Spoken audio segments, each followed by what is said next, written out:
ಹೊನ್ನಾವರ ತಾಲೂಕಿನ Saint Milagres society Haldipur ಶಾಖೆಯವರು Honnavar JMFC ನ್ಯಾಯಾಲಯದಲ್ಲಿ ಹಳದಿಪುರ ಗ್ರಾಮದ ಮೊಹಮ್ಮದ್ ಮೊಹಸೇನ್ ಅಬ್ದುಲ್ ರವೂಫ್ ಖಾನ್ ಇವರ ವಿರುದ್ಧ ₹2,01,926 ಚೆಕ್ ಬೌನ್ಸ್ ಪ್ರಕರಣ ದಾಖಲಿಸಿದ್ದರು.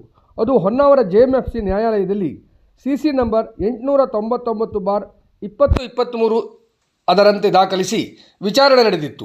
NI ಆಕ್ಟ್ 138ರಂತೆ ದಾಖಲಿಸಿದ ಈ ಪ್ರಕರಣ ಸಂಪೂರ್ಣ ವಿಚಾರಣೆ ನಡೆದು ಫಿರ್ಯಾದಿ ಸಂಸ್ಥೆಯವರು ಕಾನೂನುಬದ್ಧವಾದ ಸಾಲ ಮರುಪಾವತಿ ಪುರಾವೆ ಮಾಡಲು ವಿಫಲರಾಗಿದ್ದರಿಂದ ನ್ಯಾಯಾಧೀಶರಾದ ಶ್ರೀ ಈರಣ್ಣ ಹುಣಶಿಕಟ್ಟಿಯವರು ಪ್ರಕರಣವನ್ನು ವಜಾಗೊಳಿಸಿ ಆರೋಪಿತರನ್ನು ದೋಷಮುಕ್ತರನ್ನಾಗಿ ಆದೇಶ ಹೊರಡಿಸಿದ್ದಾರೆ.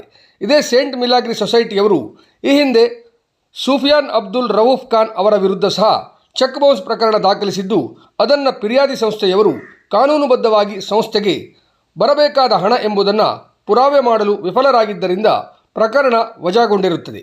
ಸಹಕಾರಿ ಹೆಸರಿನಲ್ಲಿ ಆರ್ಥಿಕ ವ್ಯವಹಾರ ನಡೆಸಿ ಬರುವ ಸಂಸ್ಥೆಗಳು ಸಾಲಗಾರರಿಗೆ ಸಾಲ ನೀಡುವಾಗ ಸಹಿ ಮಾಡಿದ ಖಾಲಿ ಚೆಕ್ಗಳನ್ನು ಪಡೆದುಕೊಂಡು ನಂತರ ತಮ್ಮ ಮನಸ್ಸಿಗೆ ತೋಚಿದಂತೆ ಅದರಲ್ಲಿ ರಕಂ ಬರೆದುಕೊಂಡು ಚೆಕ್ ಬೌನ್ಸ್ ಪ್ರಕರಣ ದಾಖಲಿಸಿ ಬಡ ಸಾಲಗಾರರ ಜೀವ ಹಿಂಡುತ್ತಿದ್ದ ಸಹಕಾರಿ ಸಂಸ್ಥೆಗಳಿಗೆ ಇದು ಎಚ್ಚರಿಕೆಯ ಗಂಟೆಯಾಗಿದೆ.